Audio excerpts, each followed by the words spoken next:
بتقارن نفسك بغيرك؟ بتحس انك متأخر؟ طب اسمعني كويس قبل ما تحكم على نفسك. بتبص على غيرك وتشوفه سابقك، وصل، نجح، اتجوز، سافر، وتبص لنفسك وتقول انا ليه لسه هنا؟ بس اللي ما تعرفوش ان كل حد ليه حكاية وظروف وتوقيت مختلف.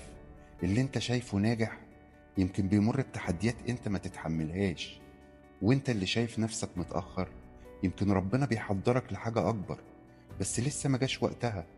المقارنة مش دايما ظلم منك لغيرك، أوقات بتكون ظلم منك لنفسك.